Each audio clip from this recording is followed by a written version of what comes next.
अस्सलाम वालेकुम नाज़रीन। 6 सितंबर 1965 महाफिज लाहौर मेजर शफकत बलोच।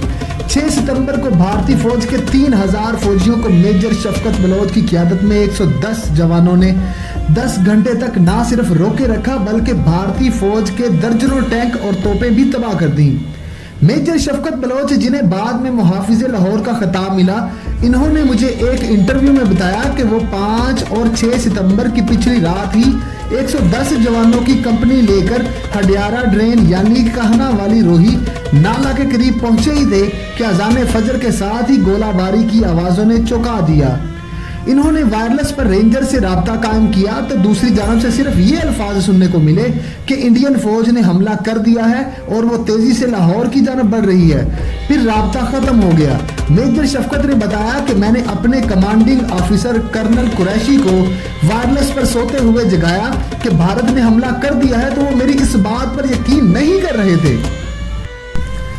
कर्नल कुरैशी ने जब आर्मी चीफ जनरल मूसा खान को बेदार करके भारतीय हमले की खबर सुनाई तो वो भी हैरान हो गए जब उन्हें यकीन दिलाया गया कि वाकई भारत ने हमला कर दिया है और भारतीय फौजें तेजी से लाहौर की जानब बढ़ रही हैं। तो जनरल मूसा खान ने सदर पाकिस्तान मोहम्मद अयूब खान को इतला दी। अयूब खान ने जनरल मूसा को कहा, मेरी जानब से मेजर शफकत बलोच को पैगाम दो कि वो भारतीय फौज को सिर्फ 2 घंटे रोक ले तो सारा पाकिस्तान उनका एहसान मंद होगा।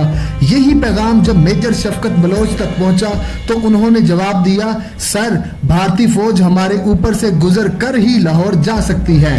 जब तक पाक फौज का एक सिपाही भी जिंदा है, भारतीय फौज लाहौर की तरफ मैली आंख से नहीं देख सकती। फिर दुनिया ने देखा कि भारतीय फौज के एक ब्रिगेड कमोबेश 3000 फौजी को मेजर शफकत बलोच की क़यादत में सिर्फ एक कंपनी के 110 जवानों ने 10 घंटे तक ना सिर्फ रोके रखा बल्कि भारतीय फौज के दर्जनों टैंक और तोपें भी तबाह कर दी। भारत को इस महाज पर दोबारा हमला आवर होने के लिए और नया ब्रिगेड लॉन्च करने में 10 घंटे लग गए। इतनी देर में मेजर अजीज भट्टी ने BRB और मेजर हबीब ने साइफन की जानब मोर्चे संभाल लिए और दस्त बदस्त जंग शुरू हो गई।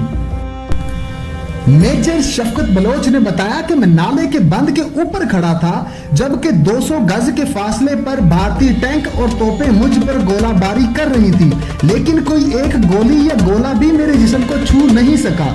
जबकि हम जितनी फायरिंग भी करते थे वो इंडियन टैंकों, तोपों को तबाह और फौजियों को हलाक कर रही थी। यूं महसूस हो रहा था कि गैबी ताकत ने भारतीय फौज को अंधा कर दिया था। इसी जंग में आसमान पर एक तलवार भी नमूदार हुई थी जिसकी हथी पाकिस्तान और तलवार की नोक भारत की जानब थी, जो फतह मुबीन की निशानी थी। इसलिए कहा जा सकता है कि बज़ाहिर ये जंग पाक फौज के अफसरों और जवानों ने लड़ी, लेकिन पसे मंजर में अल्लाह पाक की गैबी मदद दुश्मन के खिलाफ बरसरे पेकार थी। तो जी नाजरीन, ये था जंग के बीचों बीच का मंजर जो 6 सितंबर 1965 को भारत और पाकिस्तान के दरमियान लड़ी गई। अगर आपको ये मेरी वीडियो अच्छी लगी हो तो मेरे चैनल को सब्सक्राइब करना ना भूलें। और आखिर में मेरी दुआ है कि अल्लाह ताला हमारे दिलो जान से प्यारे मुल्क पाकिस्तान को रहती दुनिया तक कायम रखे। आमीन या रब्बिल आलमीन। तालिबे दुआ, अल्लाह निगहबान।